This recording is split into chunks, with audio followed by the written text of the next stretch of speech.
और कांग्रेस की यात्रा पर मंत्री विश्वास सारंग ने निशाना साधते हुए कहा कि कांग्रेस राहुल गांधी और नेहरू परिवार बाबा साहेब अम्बेडकर के प्रति कृतज्ञता ज्ञापित करने से पहले नेहरू द्वारा बाबा साहेब के अपमान के लिए क्षमा मांगे।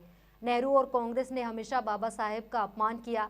इंदिरा गांधी ने आपातकाल लगाकर संविधान का अपमान किया। मंत्री सारंग ने कहा कि राहुल गांधी और नेहरू परिवार अम्बेडकर की भूमि महू में सबसे पहले माफी मांगे। पंजाब में बाबा साहेब की मूर्ति के अपमान पर मंत्री सारंग ने कहा कि पंजाब में अराजकता की स्थिति है। पंजाब की आप सरकार अपने वादों के विपरीत काम कर रही है। पंजाब में इस अराजकता का कारण आम आदमी पार्टी की सरकार है। कहते आए हैं कि यदि कांग्रेस को, राहुल जी को, नेहरू परिवार को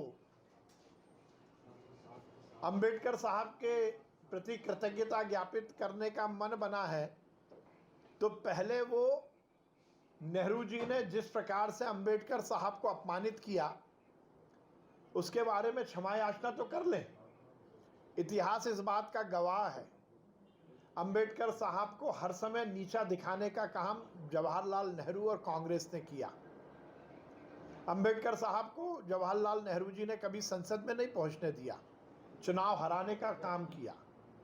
अंबेडकर साहब ने स्वयं मंत्री पद से इसी बात को लेकर इस्तीफा दिया था कि उन्हें लगातार अपमानित किया जा रहा है, उनकी योग्यता का सही उपयोग नहीं किया जा रहा। इतिहास इस बात की पूरी तरह गवाही देता है कि नेहरू जी ने हर समय अंबेडकर साहब और उनके विचारों को अपमानित करने का काम किया।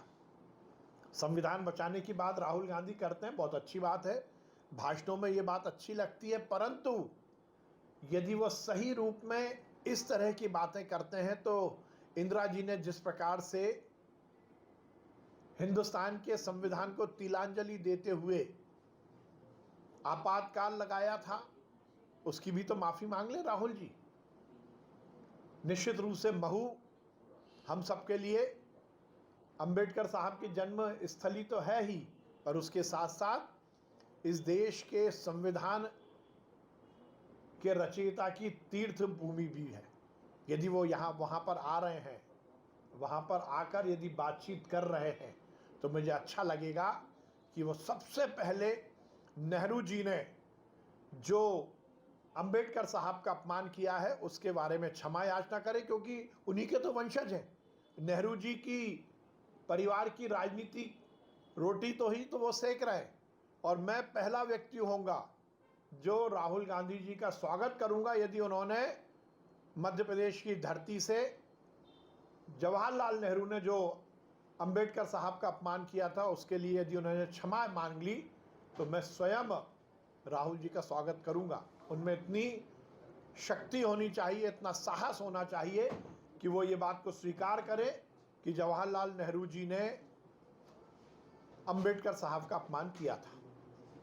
पर एक युवक ने हथौड़े से मतलब उसकी मूर्ति को विक्षिप्त किया है, उसको लेकर। देखिए, पंजाब में अराजकता की स्थिति है। पंजाब की सरकार जिन बातों को लेकर सत्ता में आई थी उसके विपरीत वो काम कर रही है। अंबेडकर साहब का अपमान